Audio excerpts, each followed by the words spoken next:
welcome to Bourbon Barrel Talk. I'm your host, Scott Minton. This is the Ugly Mug, Toby Hatfield. How are we doing today, sir? I'm doing great. How about yourself? Doing well. Just sitting around drinking a little bourbon. We got the Jack Daniel's Bottled and Bond, one of the new releases they got out. That's a good one. Have you tried the triple mash? Yeah.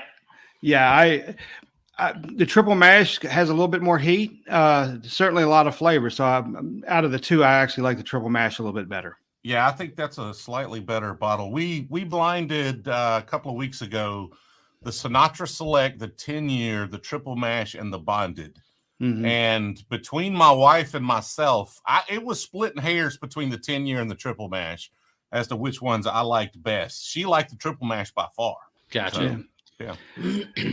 So before we get full into effect here, man, and asking you a bunch of questions and all that kind of good stuff, do you want us to call you Brewzle, or do you want us to call you by your name? What do you go by? Hey, call me whatever you want to call me, as long as you're calling me. Just don't call you late for dinner, right? Yeah, whatever. I mean, most people in bourbon are going to know me as Brewzle more so than anything, but my name's TJ. Gotcha. So where did the Brewzle come from? That is a very long story. It's a very poor name for the type of content we're putting out. I'm in e-commerce. We do a lot of apps and website builds, and probably 10 or 12 years ago, we had an idea for an app, and it was going to be a beer recommendation app. And I say app, it was going to be a website because this was before smartphones. So it's going to be a website where you could go in and you could put in beers. You could talk about what you liked about it, what you didn't like. And it would, scientifically look at, the classification, the type of beer, the ingredients, the ABV, all of those different things. And it would recommend, and you could maybe walk into a website or into a store and look up a beer, and it would give you a probability of how much you would enjoy that beer. And we started working on it, and we just could not, at the time, we couldn't get the data. Like we couldn't get the data for all of the beers. So I've just been sitting on this domain name. We thought about doing like a brewery management app. We, kind of did some explorations with that, and that wasn't going to be profitable. So I'm sitting here. I was like, well, we're going to start creating content. I've got Brewzle.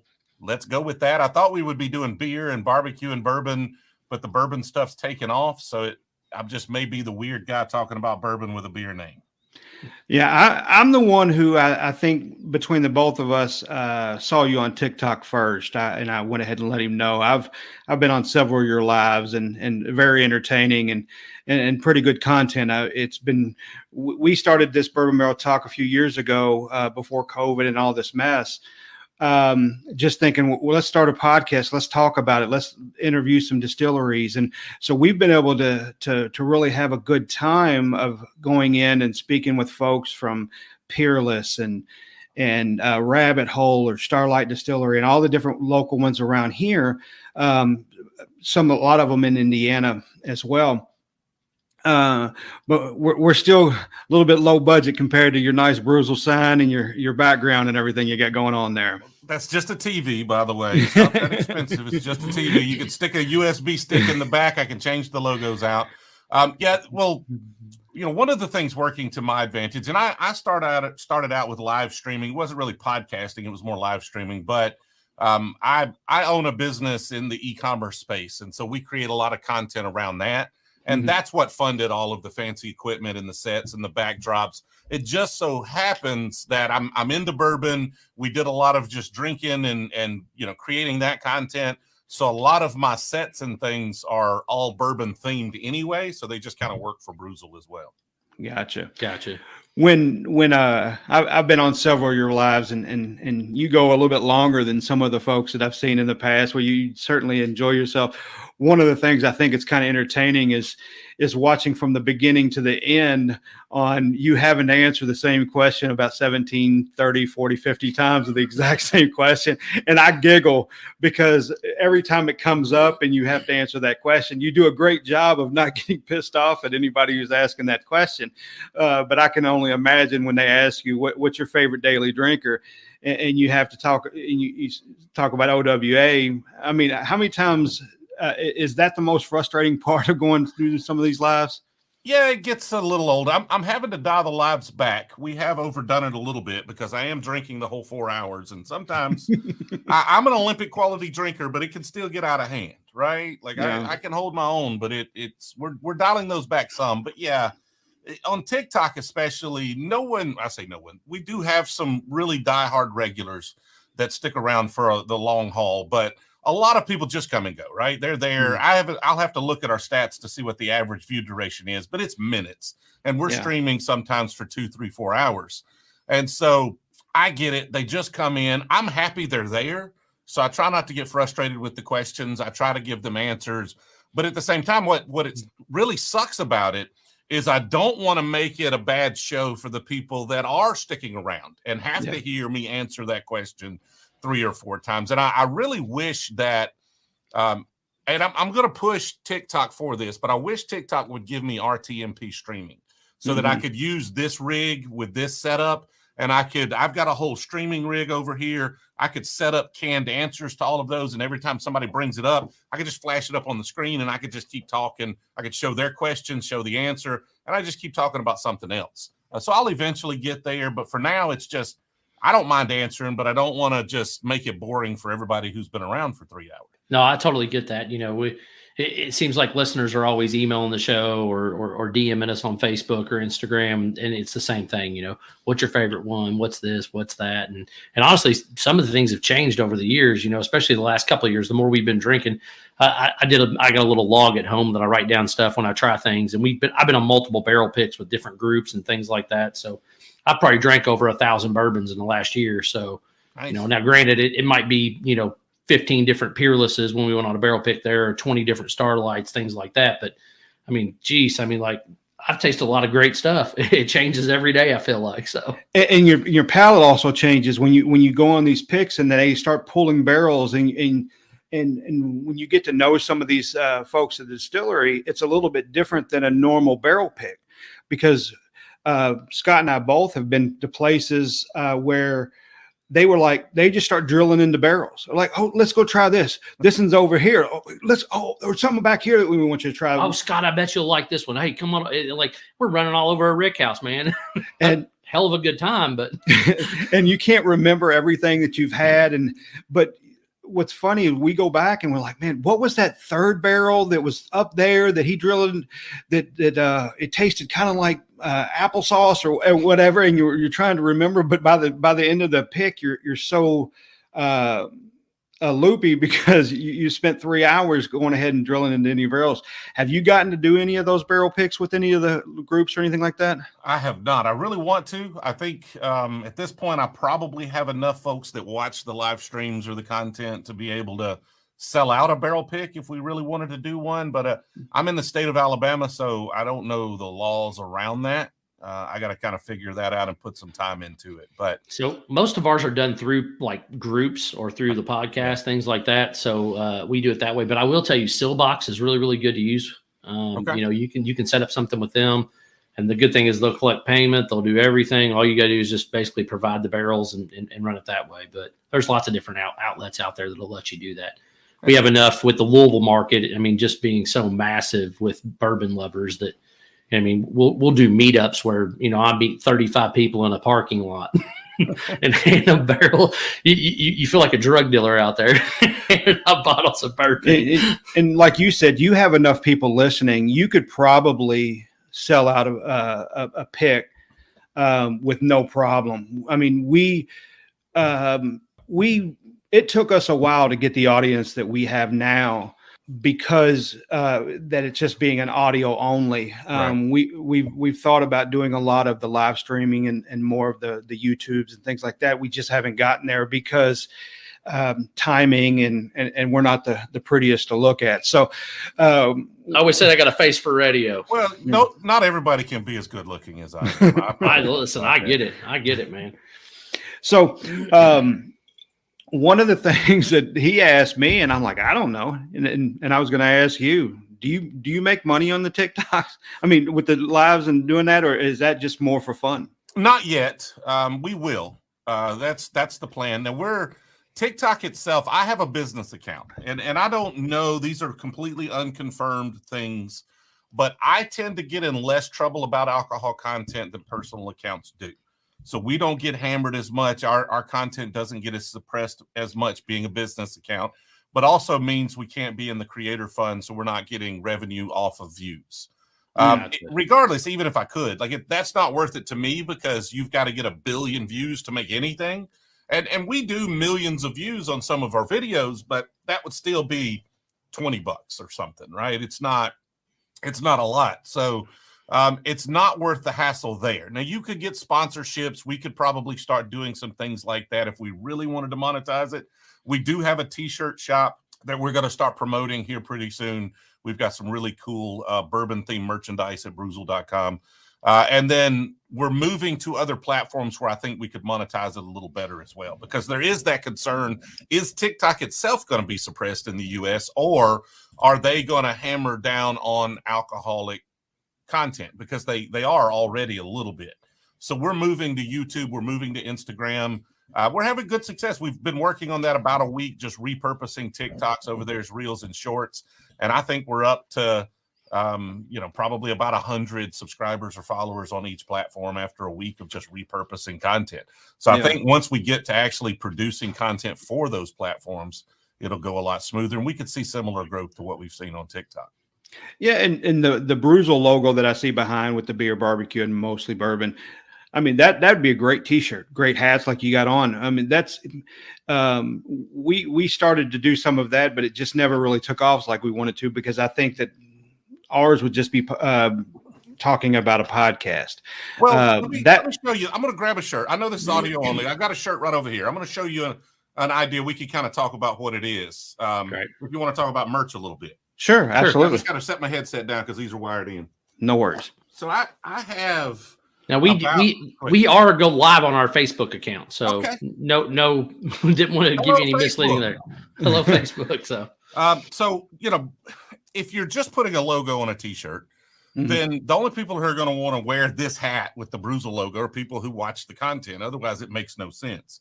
But what you want to do is you want to create merchandise that makes sense outside of the context. So, for instance, I like Weller Antique 107. Well, if you're going to be big, you can't use the name Weller, right? That's a trademark thing. But is the bottle shape trademarked? Is the acronym that everybody calls it, OWA, is that trademarked, right? So you make a nice OWA shirt.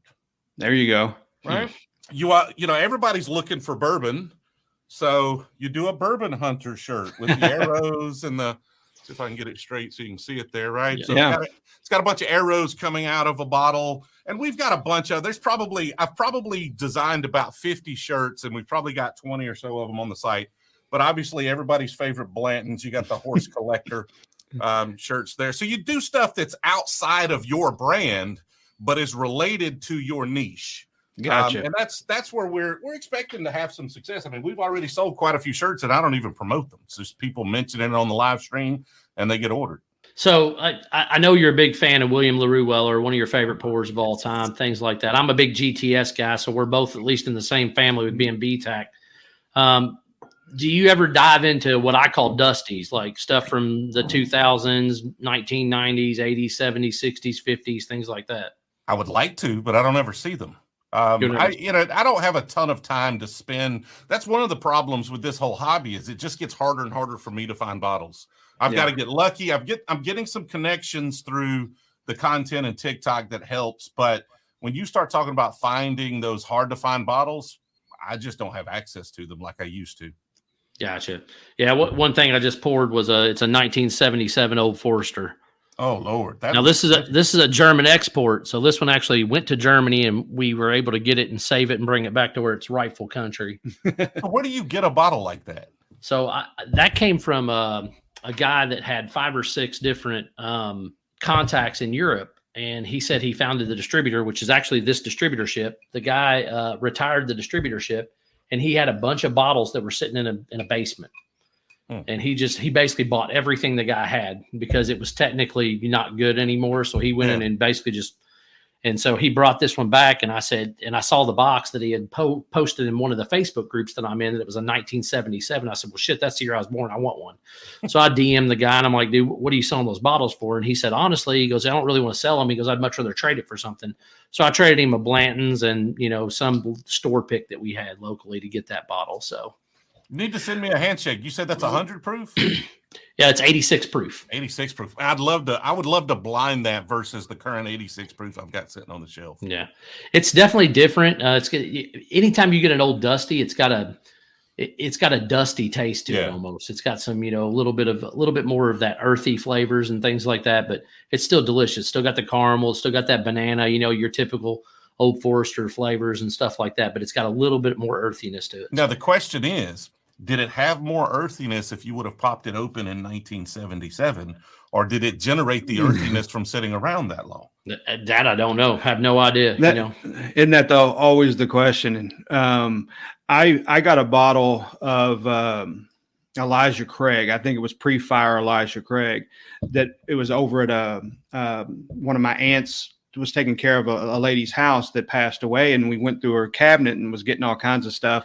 It was an OGD 114 that was from like the 70s or 60s or whenever it was first came out. It was in a 375 bottle. I've never even seen those, but that Elijah Craig one pre-fire, it was I think 86, but it was in the cabinet. It didn't get any of the light or the heat exposures or anything like that, and it ended up being fantastic. So you're really surprised sometimes when you can run across some of those. I'll be honest with you, I'm crazy. I go and knock on people's doors and ask them if they got old bourbon in there. Like in the neighborhood, when I see older people that just live in neighborhoods that have been there for forever, I'm just that nuts. I'll go up to somebody, I'll knock on the door, I'll be like, "Hey man, you don't happen to be a bourbon guy, do you?" And he'd be like, "No man." And I'd be like, "You got any old bourbon that you got as a gift back in 1990?" He goes, "I do." And then I'll go shopping in their basement. Man, just knocking door to door. Like selling, "Hey, I got some Girl Scout cookies to sell you, and do you have any old bourbon?" That's right. That's it. Listen, you won't get it. The only answer you can get is no when you ask, right?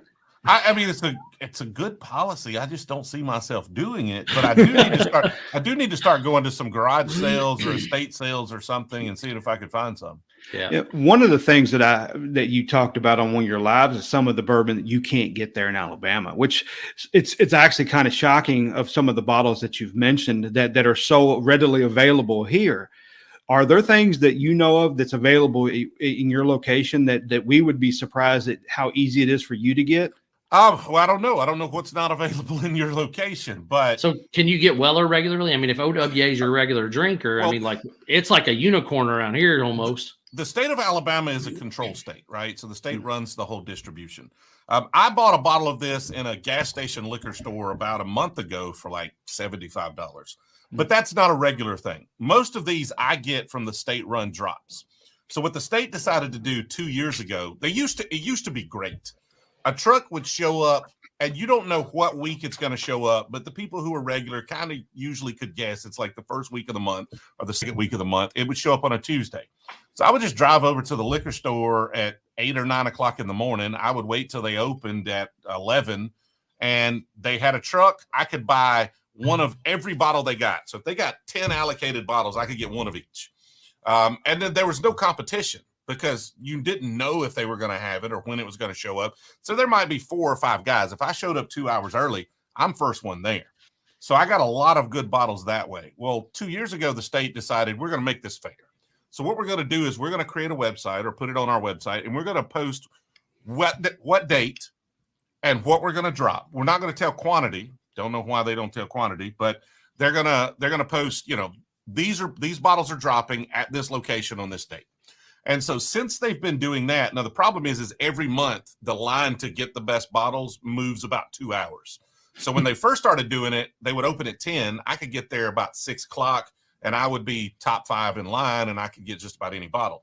Now, if they drop, like a Russell's Reserve 13 is dropping this month in 2 weeks here in Alabama. If I wanted that bottle, I have to be there Thursday, and they open on Saturday. So it gets harder and harder, but they do drop OWA. They do drop Blanton's and E.H. Taylor small batch almost every month. So like this month, they might not be dropping OWA because they're dropping Weller Full Proof. But like last month, they probably had it. Next month, they'll probably have it. And so if I really want this bottle, I could probably go stand in line for 5 or 6 hours and get it. But you can only get 2 bottles, and they have to be different. So I could probably go stand in line for 5 hours and get a bottle of this in Blanton's or something like that if I really wanted to. Gotcha. So that's the way it used to be here. Like we'd have local liquor stores, and every it was the last Saturday of the month.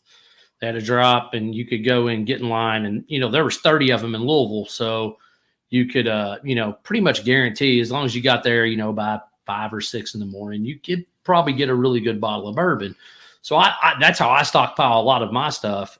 But anymore, it's just random since COVID happened and everything else. It's just Thursday afternoon at 2:00, all of a sudden, you're getting an email or a text message. Oh, dude, so-and-so just dropped, 6 bottles of OWA. And I'm like, well, shit, by the time I get in my car and drive, 15 minutes, there's no way it's going to be there. So, I used to work downtown Louisville, and there's a Michter's distillery down there. And then the Old Forester's distilleries down there.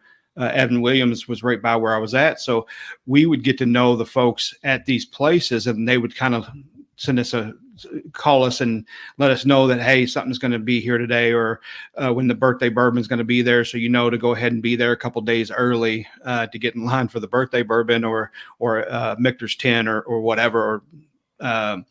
But that doesn't really happen anymore. They're limiting all of that ability to where they're throwing out, like you said, you have to be on an email chain or something like that, which is making it very, very hard to even find anything. But you mentioned a couple bottles that you were looking to get, and for whatever reason, the only one I can remember is like an OGD 100 proof bonded. Yeah, Old Granddad 100 proof, and very old Barton 100 proof, which I have heard they don't distribute in the U.S. anymore. They may only distribute in the state of Kentucky for the Barton 100, but it's been a while since I bought one of those, so I don't even know. Yeah, I got the 90 proof, just couldn't find the 100. Yeah, those kind of things are just so available here, but we can't find Blanton's anymore. I mean, it's just they used to be at Myers. You go to Myers, and there'd be 2 or 3 bottles there. You go to a store pick and just go there on a Saturday and be able to pick up a store pick of Blanton's or something. And it's the secondary market has really made it difficult to get any of the things that we like to try or whatever. So it's been, we've gotten a little bit lucky that we know some of the folks, or we've actually worked with some of the distilleries. So it kind of helps out a little bit. I can't imagine with the folks that just have to worry about trying to find it in the store, or they have to pay secondary prices, which to me is goofy. You have that Santa Pappy that you opened up, and it would hurt my gut to try to open that guy up, but I understand why you did.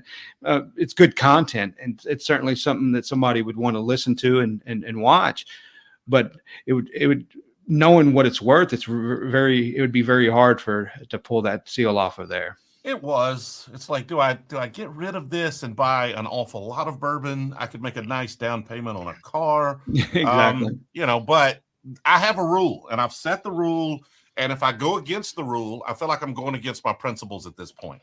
I will not own a bottle of bourbon that I will not open. And I will be torn. Like if you give me a Double Eagle, I'm going to open it. I'm going to feel bad about it, but what's that bottle? $10,000, $20,000. Yeah. And I've come close. I mean, there was one for sale, and I had a person win like 9th and instead of 1st. So they didn't get it, but I was like, I've been closer than most people at having a Double Eagle, and that sucker would be open. And I know, here's the problem. I know that bottle is not worth anywhere near that price. It's in a nice decanter. It's a collectible. It's only worth that if you're speculating and you're collecting. It is never worth that if you're drinking it. But dang, would that be a nice video? Yeah. Yeah. One of the folks that we know and we've done a couple podcasts with is Mark Carter, who owns Old Carter. We got to do a couple. Hook me up. Come on. I've got some Old Carter. I need more of it. Everybody needs more of it. That stuff's delicious. Him and his wife do a very good job of when they do the blending and stuff like that, because everything they have right now is sourced, but they do such a good job of blending and their palates are so good. They create great batches. I just bought a single barrel, 14-year-old single barrel that they had, delicious bottle. But where is that bitch? You didn't show me that. Let's crack it. You're bringing the Dusties. He's like, I'm keeping my good stuff hidden. I mean, I brought a 1977 Old Forester, and he's like, oh, I'll tell you, man. Yeah. But there's a buddy of ours that he has your same rule. I mean, the moment he gets a bottle, he doesn't even, if you bring a bottle to his house, it gets opened right then. He doesn't wait to do it. He goes ahead and opens it, goes ahead and tries it and says, thanks for bringing it over here. And he drinks it right away. So I can certainly appreciate the idea of that. And he has 200 bottles and they're all open, every single one of them. Even if they're doubles, he will open them for whatever goofy reason. Yeah, I'll do that. I do have about 30 bottles that are not open, but it's just because I have identical bottles that are. Right. And they will eventually be opened or given away. Yeah. So what do you think about store picks in that situation? So let's just say, hypothetically speaking, you got OWA is your favorite, right? Yeah. And then all of a sudden you get sent 5 different store picks. Are you opening all them bitches now? Or I don't. Even if I had OWA store picks. We had a couple of them. I think I may have one in there still. But I'll just keep one. Like, I'm one of those guys, and I created a video on this. I don't think most store picks are better than the normal release. Mm-hmm. Not normally. It's there. It can happen. I've got some Eagle Rare store picks that are fantastic, much better than normal Eagle Rare, but typically they're going to be similar. If it's a single barrel store pick, I don't think it matters at all because it just would have been something that would have been released as a single barrel. Right. But they're still good. I like store picks because you can oftentimes get a bottle you couldn't otherwise because a local store has 150 of them instead of 6, and you can get over there to grab one before they're all gone. But so I like store picks, don't get me wrong, but I'm not going to, even Elijah Craig barrel proofs. I think I've got 4 or 5 of them. I've got 2 opened. I opened 2. I was like, this is not something I'm going to drink enough of to have 4 of them open. Yeah. So once we finish one, I'll open another. Once we finish, if I had a store pick of this, which I may, it'll get open once this is done. I just kind of treat store picks like anything else. Gotcha. One of the things that you've mentioned that you don't like is finished bourbon. One of the distilleries that's with almost golf ball hitting distance from my house right here is Starlight Distillery. Mm-hmm. They and pretty much everything that they've been releasing recently has been finished in a rum barrel, finished in a beer stout BBT, barrel. Yeah, I mean all kinds of stuff. And I've had some really good things that I've enjoyed from there. A couple of them that I have not. They released some from a honey barrel. It definitely changes the flavor and does for me. It can be a little bit distracting sometimes. Right. But have you had that many finishes, or just the ones that you've had you haven't enjoyed? I mean, I've had a few. I do have a Blue Note honey barrel. It's pretty good. Is it better than Blue Note? No, but it's good. It's interesting. It's different. A lot of port wine finishes, Cabernet finishes. I've got the Jefferson's Pritchard Heel. That's awful. Angel's Envy is fine. It's not a bad pour, but I think it would have been better had they not port wine finished it. I do have a Starlight in there that I won't mention where I got it from because I don't want to hurt anybody's feelings, but that thing almost killed me. That's strong. And I'm sure somebody will love it, but that's just way too manly for me. So that was going to be my next question. Do you like barrel strength, or do you prefer, No, I love barrel strength. It's not the strength of it in that regards. It's the flavor. It's like eating that bottle is like eating did you ever do the cinnamon challenge that was really popular? Yeah. Where you just take a whole spoonful of cinnamon? I didn't do it. I've seen it. I did it. I'm dumb. I did it drunk one night. Well, I've got a bottle of whiskey that tastes exactly like that. From Starlight. And so that's just not my thing. And so I really think finished whiskey is just taking a pretty good whiskey and ruining it, with a few exceptions. I love a double oaked, right? Well, so that's technically a finished whiskey. Jack Daniels is a finished whiskey. So all of that triple mash and the Jack Daniels bonded, technically they finished that over charcoal, right? So there are some exceptions. I'm not saying all finished whiskey is bad, but you start putting it into weird things, you're not improving it if it's a pretty good whiskey. It's a really good way to hide bad whiskey, though, if that's what you want to do. So this is going to be my follow-up question to that. So you said it tastes like cinnamon or whatever. Was that happen to be the embryonic cask? It was not, no. Okay. All right. I was just trying to figure out because like people either love that bottle or they hate that bottle. It's what they call basically their cigar batch or their cigar No, blend. actually, it was. It was that. You're right. Okay. That is what it was. I think I Okay. mispronounced it because I never heard anybody say the word before. Yeah, embryonic. So yeah, Yeah. it's like Brazilian oak is what it It's is. exactly the bottle I have. Yes. Yeah. So it's got like a gold label or a goldish brown label, and then it's probably wax dipped on top, unless you got it from one of the groups down in Florida or something. But I didn't get it from Florida, but I'm not going to mention who. It's a pick from somebody, and Gotcha. I like the people who picked it, and they have good taste. This is just not my style. Yeah. So I will say that's the one bottle that, like, of all the bourbon lovers that I know, when I hand them that to let them try it, they either love it or they hate it. Like, there's no in between. Well, I'm It's definitely so not weird. in between. So one of the bottles that you've mentioned that you like, one of the buddies of ours, I actually like it as well, but another buddy that does a podcast with us a lot hates it. It's his least favorite bottle. He can't stand it, and he hates the fact that anytime anybody brings it up that it's a good bottle, it's Clyde Mays. He absolutely hates Clyde Mays, and I'm like, I like it. Which and one has he had though? Clyde Mays makes a lot of stuff. I don't know. I've had a bunch. I'm not real big fan of Clyde Mays. I'm also not a Henry McKenna fan, but people think I'm crazy when I say that. That's probably why, because Clyde Mays and Henry McKenna, they're both going to be kind of on the sweeter side. Flavors are going to be a little lighter. So I understand why. If you don't like one of those, you might not like the other. But I think Clyde Mays makes some good stuff. And some of their source stuff, the older stuff, has been excellent.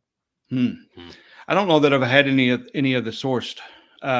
When you started TikTok, you've mentioned a couple times where they've kind of given you a little bit of trouble where they haven't like promoted or put you on the For You pages. And has that been still occurring, or is that still an issue? Not a ton. We got banned once on a live. Me and a gentleman were talking about mowing the lawn. So we're talking about mowing grass. I don't know if you just can't say grass or if they thought we were smoking weed. I have no idea. We were literally talking about mowing the lawn, and we both got banned for a week from live streaming. I got an alcohol content warning. We had a live stream going a few weeks ago that was going great. Like we ended up having like 60, 70,000 people on that live stream. And then the following week, we had one that was starting off even hotter. Like I had 2,000 people in this live stream, and then we've got a graphic content warning or like, a health warning because of alcohol consumption. And so basically they completely quit promoting the live stream. And so instead of having 60 or 70,000 people like the last one, we ended up having like 15,000 because we already had a bunch of people in there.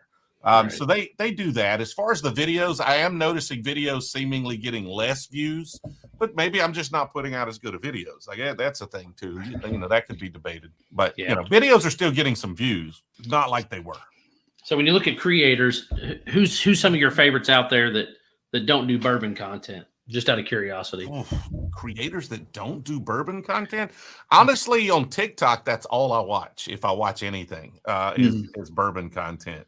Every once in a while they'll throw in a thirst trap, and I have to kind of avoid that before my wife sees real quick. But outside of that, I watch it. If I'm watching stuff, it's going to be a lot of YouTube.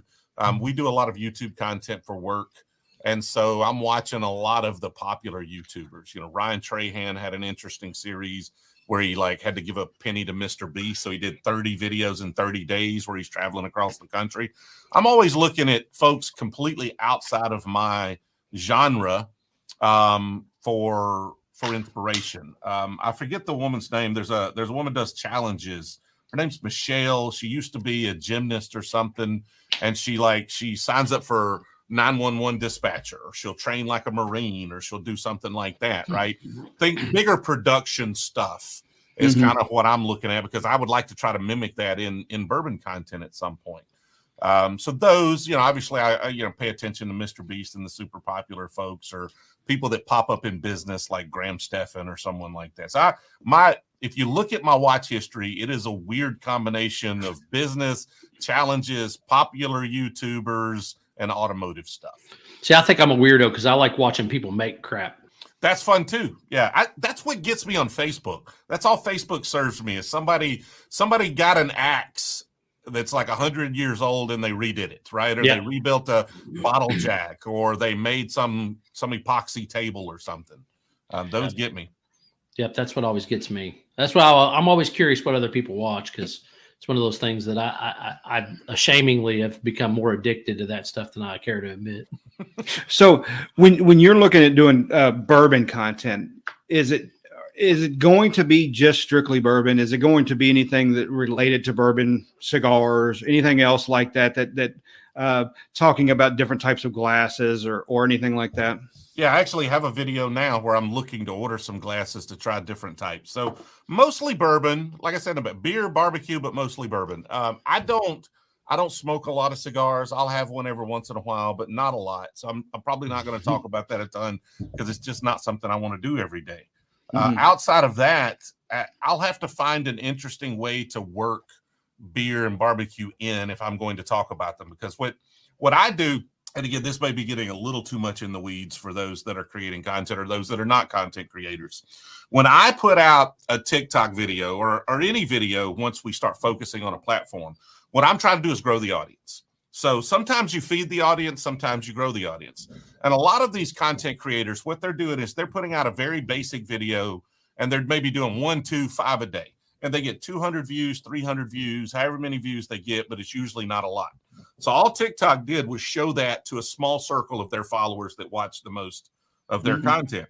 And if those people engaged with it really well, they'll widen the circle, and they'll widen the circle, and they'll widen the circle until you get a bunch of views. But they're not putting out content that is really, well done. They're not really hooking people. They're not, really focusing on keeping their attention throughout the whole thing. It maybe the audio's bad. Maybe it's just shot with bad lighting, whatever.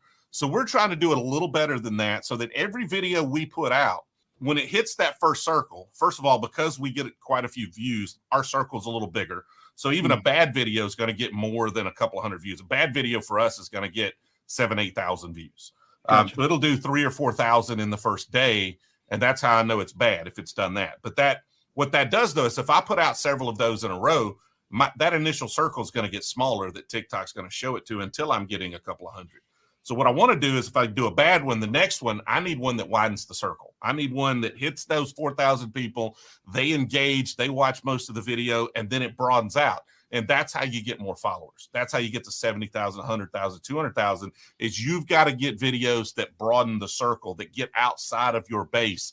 And you only do that by view duration, right? Retention. And the way you get retention on TikTok is by getting people to comment. Because while they're over there commenting, they watch that TikTok 3 times. Gotcha. So is TikTok the avenue in which you've had the most success, or is just where you started? Well, it is where we've had the most success and where we started. I was looking for a place to do some light, small production videos, right? I just didn't have time to do full YouTube videos for bourbon. That takes a lot of effort. But I could sit down on a Sunday and I could batch 5 TikToks if I really put some effort into it, and have one for each weekday next week with, a couple of hours worth of work and figuring out what I'm saying and shooting them and then editing them down. But a YouTube video, I may spend 3 or 4 hours figuring out what to do. I may have to go buy supplies, and then I may spend an hour setting up and then a bunch of shooting, and then it may take several hours to edit that. So I just didn't have that time. Work's very busy. I'm trying to do Brewzle as much as I can in the evenings. And so we were just looking for something light and easy to do. And TikTok seemed to be that. And honestly, it was more successful than I anticipated. So you mentioned you have a wife. Does she think you're crazy for all the bourbon that you do and how much you're buying it for? And well, she doesn't know how much I buy it for. It's not crazy. There you go. Every bottle's $30, right? Well, $35. The great thing is, with the other content I create and as much alcohol as we consume on those things, the bourbon collection is a tax deduction, right? Like, we use that for content. I actually don't drink a lot if it's not on camera, which is one of those weird things. So if I'm going to be drinking, I'm like, let's film this. Let's do something. Let's live stream it, right? But she is supportive of it. I haven't run us into the poorhouse yet. So, she's able to live the lifestyle that she wants. So she doesn't give me much flack about living the lifestyle that I want. I hear you. I've noticed that you mentioned that you put the the bottles that you're hoping that she doesn't get a hold of on the top shelf, and the things that are okay for her to grab and they're on the lower shelf.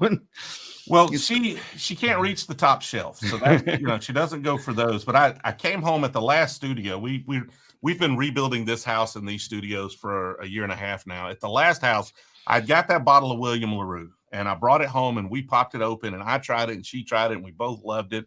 I put it up on the top shelf, and I was gone out of town for a week, and when I come home, that much of it was gone. And I'm like, what happened to this bottle? Like, this is my favorite bottle ever, and now a bunch of it's gone. Like, if you've been, one of her friends came over and they were just drinking it. And I was like, this is not, like, I'm not trying to say all the bourbon's my bourbon. I'm not trying to say you can't have any of the bourbon. But you got to understand, their bottles, we just bring the casual bourbon person over that doesn't know what they're drinking, and we enjoy it with them. And then there's the stuff we save for the really into bourbon people or for ourselves. And this was an inappropriate use of that bottle. So I had to hide, those go on the top shelf now. And she just knows if it's on the top shelf, it's important. So let's go to the big bourbon questions. Okay. So what's out there that you haven't tried that you want to try? What's your unicorn? Well, the tops on my list of bottles that I really want is Russell's Reserve 13, which again is dropping this month. I'm going to try my hardest to get one, but we'll see. I really want a Sazerac 18, which is a bottle that I've just never tried. I'm not a big fan of rye. I'm not a big fan of Sazerac. The Thomas Handy is better. It's pretty good. Still not wonderful to me compared to the other BTAC, but that's the unicorn in that BTAC collection that I don't have and I've never tried. So I need that one. Other than that, there's not a ton that I'm like, I've never tried and I really, really, really want. I'd have loved to have got a Heaven Hill 17. Those dropped here a couple of months ago. That would have been wonderful. Couldn't pull that off. There was what was the other? There was another 17-year-old one that just dropped that I missed out on as well. Can't remember what it was though. Anyway, there's a lot of bottles that are hard to find, and I want them all. I want a Coy Hill. That's really high on my list. I'd love to have a Coy Hill right now. Yeah. And Old Fitz 15. Old Fitz. Well, I prefer the 12.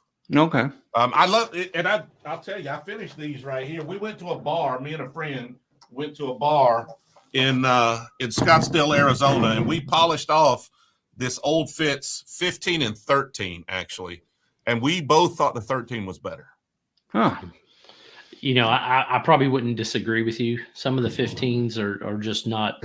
They're actually a little too oaky. But it was the Old Fitz 17 that dropped that I couldn't think about a second. I couldn't remember a second ago. That dropped last month here, and I couldn't wait 2 days for it. Yeah, that's the other thing, that the unicorns that everybody talks about. It's the Pappy 20, Pappy 23, but I would much rather have the 12 and the 15. The one that you have, to me, is a better bottle than the 20 or the 23 that I've tried. I think sometimes people get enamored by the years and not realize sometimes the people created a 10-year or 12-year on purpose. That Russell's 10-year-old bourbon is 10 years for a reason. That's why it's there. Well, people can't distinguish hype for the flavor and the greatness of the bottle and the hype for the collectability of the bottle and the rareness, right? So you can't distinguish between those. If everybody wants it, everybody wants it. Doesn't matter why they want it. Some people want it because they're going to drink it. Some people want it because they're going to put it on a shelf. And so, those 23s, if you're collecting, those are the rare Pokemon. Get those, put them on your shelf, look at them. It's like, Kobe Bryant rookie cards you got sitting there. It's wonderful. But if you're drinking them, well, honestly, bourbon doesn't usually get better after 12 years. Doesn't usually. And there are exceptions, but it doesn't usually get better, especially in Kentucky. So a 12-year-old to me is probably going to be better than a 15. Like I believe if they drop that RIP 12, or excuse me, the lot B 12-year-old at 107 proof, that it would be better than the Pappy 50. But that's just my opinion. It could be, and I'll say that I think that it also depends on years. I mean, honestly, different aging, different things like that. It's crazy to me how much different especially like hazmat products. I love hazmat stuff. I mean, I've got some stuff that's 155.7. I've got stuff that's 157 and some change. I've got all kinds of crazy hazmat stuff that I've got that's 23, 27, 28-year-old Canadian whiskeys that are absolutely delicious. I mean, they don't drink anywhere near that hot. I also have some bourbons that are 140, 150, so, but man, it's just something about, that when you get that age with that hazmat, man, it's some magic happens, especially in that 14, 15-year-old round. That's why I want that Coy Hill. Oh, the Coy Hills are delicious, but most of those are only 8, 9, 10 years old. I mean, they're not that old. I know, but still, a good 10-year-old bourbon, good 10-year-old Jack Daniels at 140 something proof. Yep, that just sounds delicious. Yeah, I think the last one was 144.2 or 144.7, something like that. Something like that. Yeah. Did you ever find that Japanese bottle that you were looking for last week? It was in here. I put it in here. I had drank a bottle. I'd opened a bottle out of here, so I'd put it in there. I'm going to film a video. I've got it in there on the bar now. We're going to film it. We shot a bunch of B-roll of it this weekend, so I'm going to shoot a video on that and pop the cork on it. Gotcha. There you go. One of the things that, like we talked about earlier, that we've gotten the ability to do is when to meet some of the distilleries. Do you go to any of the distilleries? Have you been able to go to any of the big guys or anything like that? Dude, I work some weeks 100+ hours. When I'm not working my full-time job, I'm creating bourbon content. And so I don't really go, and sometimes work requires me to travel, but unfortunately, I don't get to travel a lot for bourbons. I've never been on the Bourbon Trail. I've been to the Jack Daniels distillery, but I haven't been to any of the other ones. I'm really missing out. Like, those are holes I need to fill, and I'm going to put some effort into trying to do that. But so far, really haven't been anywhere bourbon related. We need to get you up here to Southern Indiana and take you on a little tour. We've done a couple podcasts and got to meet some really interesting folks. Alan Bishop, that from the distiller from Spirits of French Lick. He's quite a character. He's a historian of bourbon, gets his own yeast strains and everything else. But he makes really unique bourbon because he uses, what was it? He used, it was some type of oats or something that he was using in different things, but he makes really different types of bourbon that I bet you probably, have you heard of Spirits of French Lick? I have not, no. But he's an interesting character, somebody that it's always good to sit down. It's probably the most fun podcast we ever did because we sat up there and had a really, really fun conversation. He does a lot of experimental grains like kasha, oat. He did something that was a Mexican spent grain or something. Like he does all kinds of really, really, really unique things. And like Toby said, massive historian for bourbon. He's built an entire label out of, old distillers from the state of Indiana. It sounds like a lot of fun. And I'm sorry this podcast has been so boring. Not been boring at all, man. I love talking to people about bourbon and anything fun, so. But it's just the character, this guy, if you look up Alan Bishop or Spirits of French Lick on Facebook and look at any of his videos, you'll kind of understand what we're talking about. He wears the old clothes, historical clothes. He's into a lot of crazy stuff, but he just makes a fantastic product. But we went, what was the place that makes brandy? Copper and Kings. Copper and Kings, downtown Louisville, Kentucky. Brandon McDaniel, he's a great guy too. We went up there and the same thing, and he was one of the ones that opened up these brandy barrels that tasted like Fruit Loops and everything else. But being able to go to the distilleries, seeing how this stuff is made, and seeing these fermentation tanks that are bigger than people's houses, it's amazing, and it's something that any bourbon lover should absolutely do. There's people that will come in town here for 4 or 5 days and do nothing but go to different distilleries and have some great things. And downtown Louisville alone, what is there, 10 that you could go to and actually, probably 6 to 10. Yeah. So it's we luck out a little bit or get lucky here to be able to be around so much of it.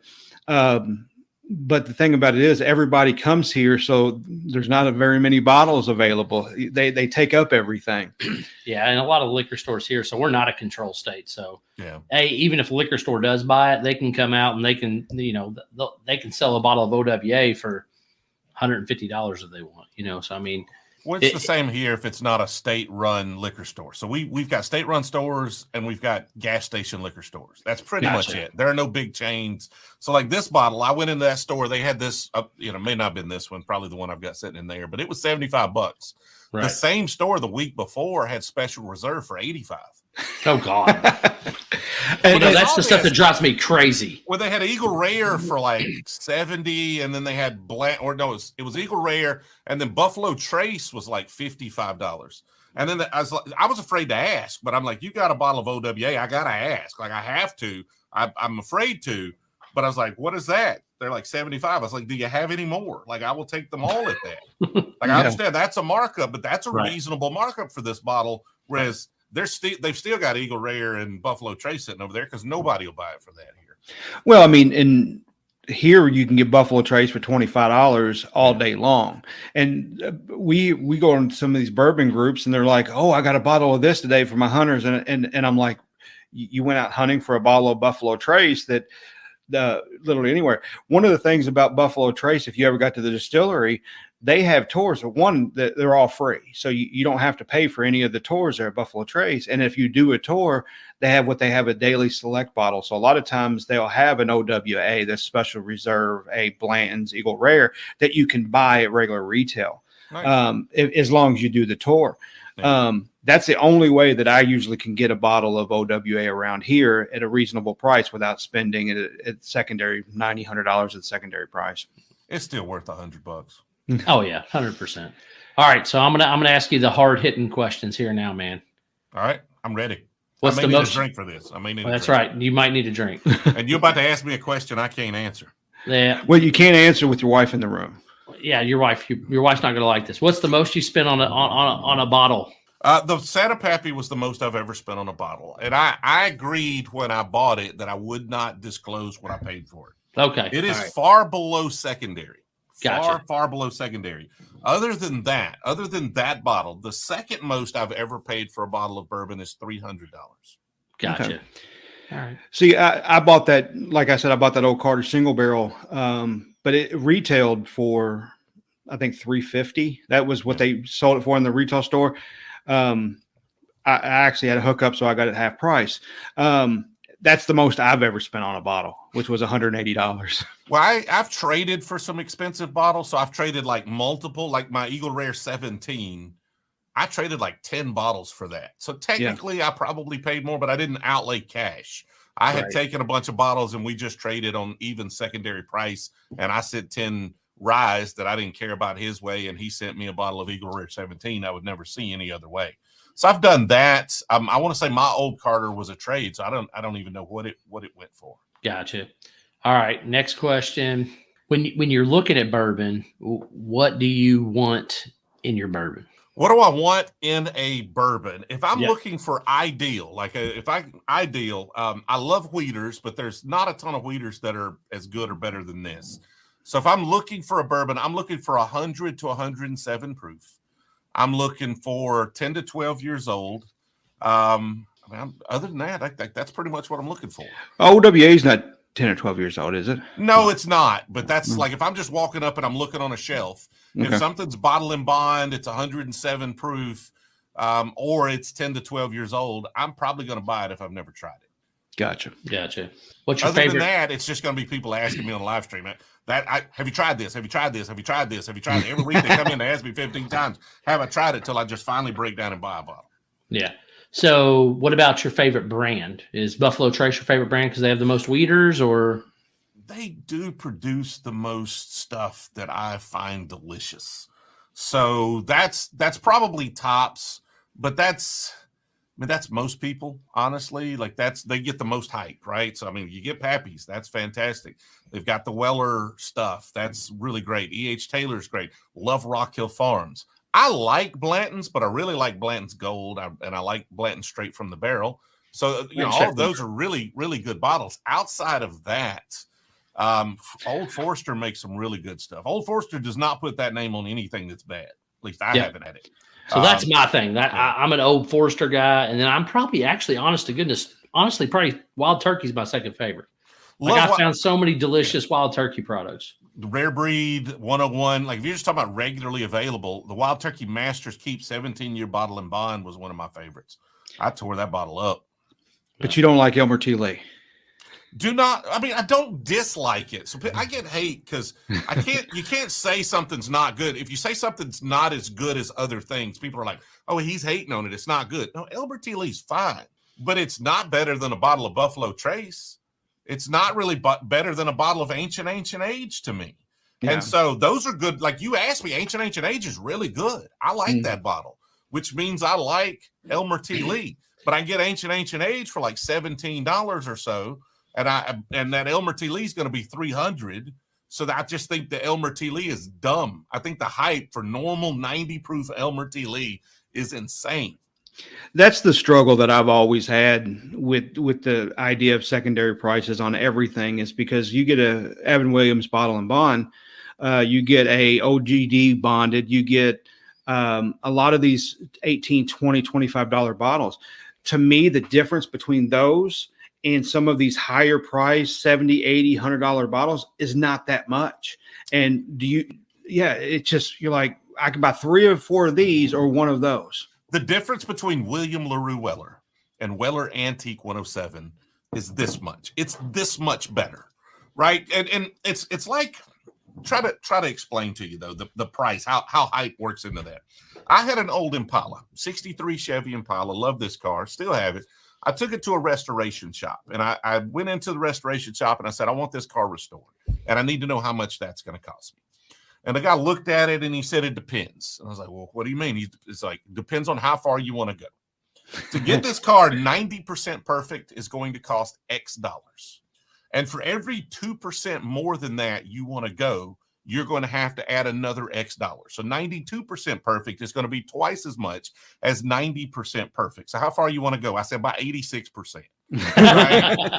I don't need it. Like I'm going to scratch it. I'm going to drive it. I'm going to put some door dings in it. We're going to use it. I'm not trying to gold plate everything and put it in a show. And bourbon's a lot like that. To make a really nice product takes X amount of effort, or it's X amount of rare, but every 2 percentage points more than that this thing is delicious or hyped, then the value doubles. And so when you get a William LaRue Weller, well, that may only be 4 or 6% or 8% more enjoyable than this. So to most people, they're not even going to be able to tell the difference. Or if they do tell the difference, they're not really going to enjoy one more than another. They're just going to say, okay, these are a little different. But it's not worth it being, 20x the price for William LaRue Weller to this guy. But it is that much better. It's better. The flavors have more depth to them. They have more intensity and more crispness, but it's not more enjoyable than this bottle. I'm going to get a nice buzz, and this is going to taste wonderful. And honestly, I would just feel sick if I drank as much William LaRue Weller as I did drink this because of what it costs. Yeah. So do you get anybody sending you bottles, samples, things like that because of your platform? Yes, we do have folks send us bottles. We got a lot of contacts that allow us to access bottles that we wouldn't be able to otherwise. People who can get them in places. If I say, hey, I'm looking for a bottle, somebody has it. I could probably buy it from them or trade them. And sometimes folks will just send me bottles. I do have people. I just put my P.O. box in my TikTok profile, and I did get my first just random unsolicited box in today. Like nobody even DM'd me and said, hey, I'm sending this to you. I just got a box in. It's a decanter. It's like a big rifle decanter from Amazon. I have no idea who sent this to me. There's no note or anything. So we get stuff like that. Some people will send me gift sets or something that they're like, hey, I wish if you like it, create a video. They're trying to hack influencer marketing or something. Most of the time I don't post videos unless if it's really cool and it creates a good video. Of course I'm going to post it. But if you send me a flask, I think that's dumb. Who uses a flask? I just tote a bottle around if I really want to drink out of it. Yeah, no kidding. So we get stuff like that. It's not a ton of free bottles. The funny thing is I actually got more free bottles when I was doing a lot of bourbon / e-commerce content. A lot of people started sending us bottles then. Now that they see I've got 100 and something bottles, they don't send them as much. We've gotten probably most of the time it comes from the company. So like Oak and Eden sent us some bottles and some other different places, which is kind of nice, but we don't get as many as we would like. He was even one of the things that we were drinking a few minutes ago was a Booker's that somebody sent in. Yeah, I bottle chugged it. That Love was it. was a one of the fans that was sending that in. Have you tried Oak and Eden? I've not tried Oak and Eden, but if they sent me a bottle, I would. Rabbit Hole did send me a bottle. Rabbit Hole, it's kind of funny. I kept hearing a lot of things about Rabbit Hole on TikTok. And so I went looking my local store and they had a bottle of Rabbit Hole and I bought it. And it was pricey. It was $60, $70 for that bottle. Yeah. And I get home and the next morning I wake up and I've got a DM from Rabbit Hole. And they're like, we're going to send you a bottle. And it was the exact bottle I literally bought the night before for $70. And I was like, I tell you what, how about you just send me any other bottle? Just pick one. I'm not trying to be that guy. I literally just bought this bottle. Just send me a different one. And they did. They sent me the Cave Hill. I think I'd bought the High Gold and they sent me the Cave Hill. I did create a video, but it wasn't really reviewing the bourbon. I just had some fun and did an Alice in Wonderland theme. I did have somebody from Buffalo Trace the other day on the live stream.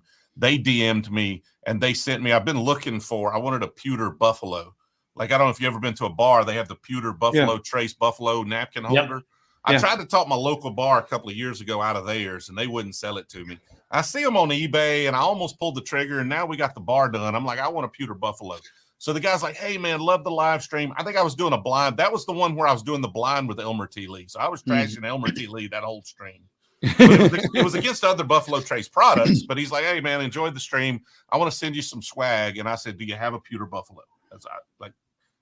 Shoot your shot. I want the pewter Buffalo. He's like, I don't, but as soon as I get one in stock, I'll let you know. So 2 days ago, or maybe Friday, he sent me an email. It's like, hey, we got the pewter Buffalo.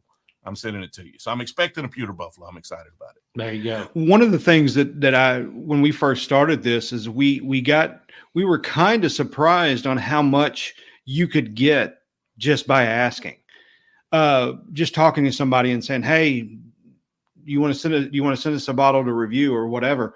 Or do you want us to come do a podcast at your distillery? So, going with the guy who does the ones at Old Forester, done a couple podcasts there or and all these folks, but it's surprising. You just got to ask. They hardly ever say no. Yeah. I need to, Jack Daniels was sending around those little 375 Coy Hills to the YouTubers the other week.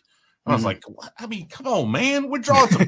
I got more subs than I got, at least more. I know TikTok's followers are not as valuable as YouTube subs, but like, come on, send me a Coy Hill so I don't have to chase this thing down. What you're telling me is I need an agent. I need somebody that's just banging them all the time saying we need bottles to review, send them our way. Right. You would be surprised if you had somebody doing that, how much you would get. It's unbelievable because him and I both started this and we just started reaching out and it was surprising how many people said yes. And like we was talking about, how many people are willing just to go through the rick houses and just drilling the side of barrels, just throwing your glass up right next to the barrel and just saying, here, try this. It's amazing. Yeah. And now, here's my dream right here. And can you guys help me with this? Okay. I need help making this a reality. I want to do a store pick.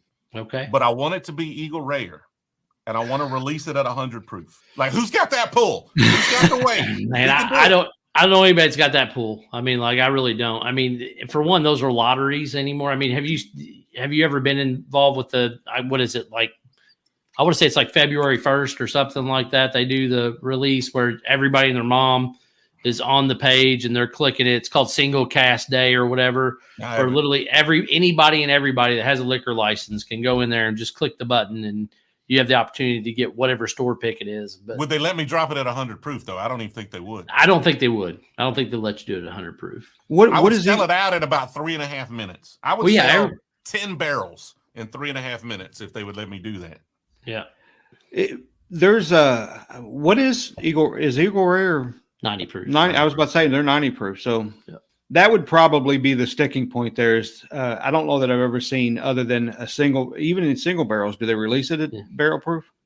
No. No, I didn't Single think so. barrels are all, everything's 90 proof. So, I mean, I could probably get you on an Eagle Rare store pick, but I don't think there's any way possible to not get worth you it. anywhere I feel near like- 100 proof. I feel like this is like the Eric Church Jack Daniels. I just need to get a big enough following so we can do a Brewzle Eagle Rare drop. I don't know. I just don't have it's possible.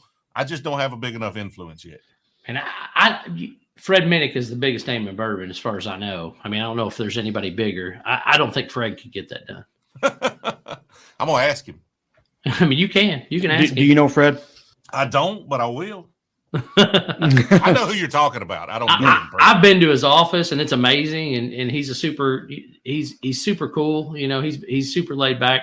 He gets a lot of flack because he wears an ascot and it looks a little pretentious. But Well, I thought it was a good character, though. I mean, I don't know if he's playing a character, if he wears an ascot all the time, but I thought it worked for the videos. We actually have a kind of a Fred Minnick. I don't know if y'all saw my tasting notes video I did last week.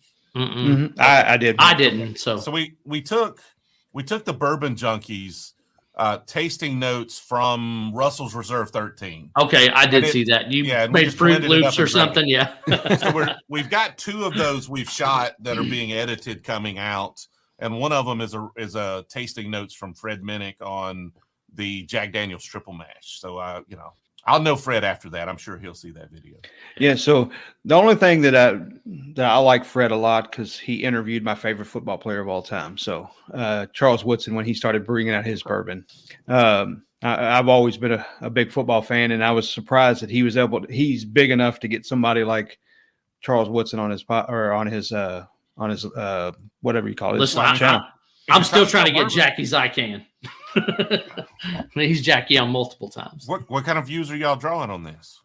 So we're strictly audio. So right now, I think we had almost 30,000 downloads last year.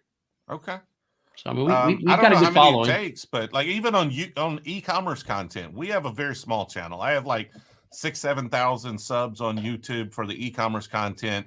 A bad video, like an average video, might get a few hundred. We'll do 30,000-40,000 views on some, but we're getting executives from Shopify, a lot of the platforms are coming on, and it's because no one's talking about technical e-commerce. Everybody's talking about drop shipping and marketing. Sure. Nobody's talking about what we're talking about. So you've obviously got some competition.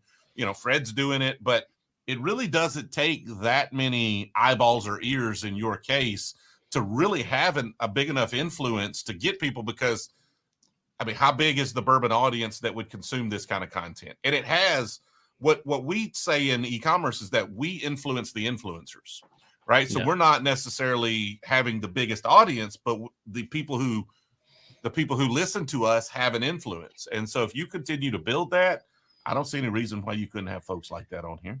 Yeah. So one of the problems with the way that the downloads work within podcasts is they started limiting, like they do with the views on TikTok. It's duration. So it's not just them downloading it as their subscriber and it automatically gets downloaded.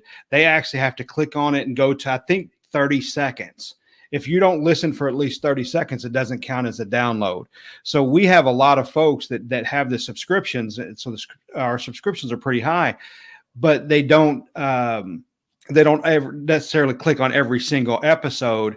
And then when they do click on it, they may listen to 10 seconds, 20 seconds of it, and then turn it off or whatever. And it doesn't count as a download. So it's podcast downloads are a little bit tricky when it comes to trying to figure out true numbers of how many people are listening. I understand. And podcast, that's a tough game.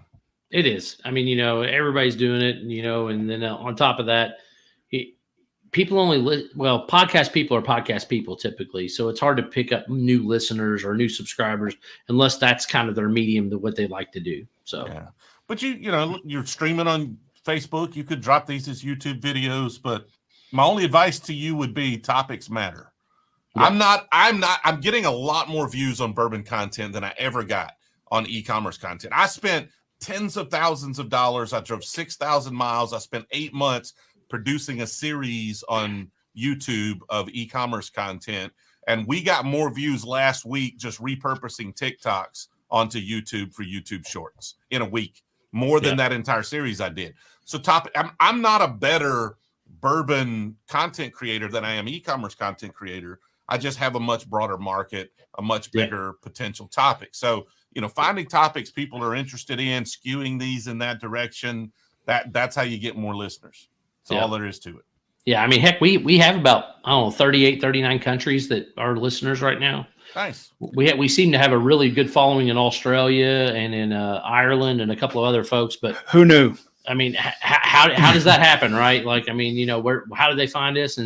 But they're loyal listeners. I mean, you can see them every single week, right as rain. As soon as that episode drops, poof, it's getting picked up, it's getting listened to. So nice. It's fun.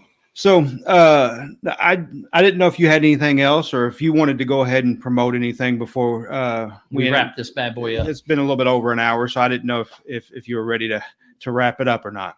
I mean, it's up to you, man. If you want to wrap it up, I'll keep going as long as y'all go. I'm used to streaming for a few hours. So, I mean, as far as promoting, like if you need to get in touch with me or you want to watch some of my stuff, you can find me on most platforms at Brewzle, BREWZLE.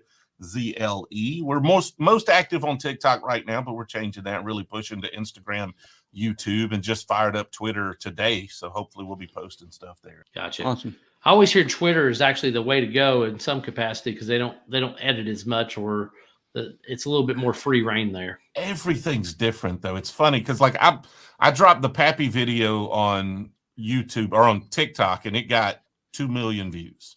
And I drop it on YouTube and it got maybe a couple of thousand, right? And it's like every platform is a little different. Some of my worst TikToks are some of my best shorts so far that we've dropped on YouTube. And so it's just the audience is slightly different. They're looking for slightly different stuff. How the videos are presented to people is slightly different. And so every one of them's going to be nuanced. And if you're going to be good at any of them, now you could repurpose, you could be lazy, right? You could just create a short video and put it on all of them and just see what it does. But if you're going to be good at those platforms, you've really got to tailor the content for each one of them, including Twitter. Twitter's probably the most different out of all of them. Good deal. Good deal. Well, hey, TJ, we appreciate you being on. For anybody that obviously you can see the screen, but we didn't really do a full introduction at the beginning of the episode. We really appreciate TJ Gamble coming on, or what he likes to be called as Brewzle from TikTok and other social media outlets. If you want to find Bourbon Barrel Talk, you can find us on Instagram, Facebook, Twitter. You can also download any of our content on Spotify, Apple Podcasts, Google Podcasts, any of those platforms. This is Scott, Toby, and TJ signing off. Peace out.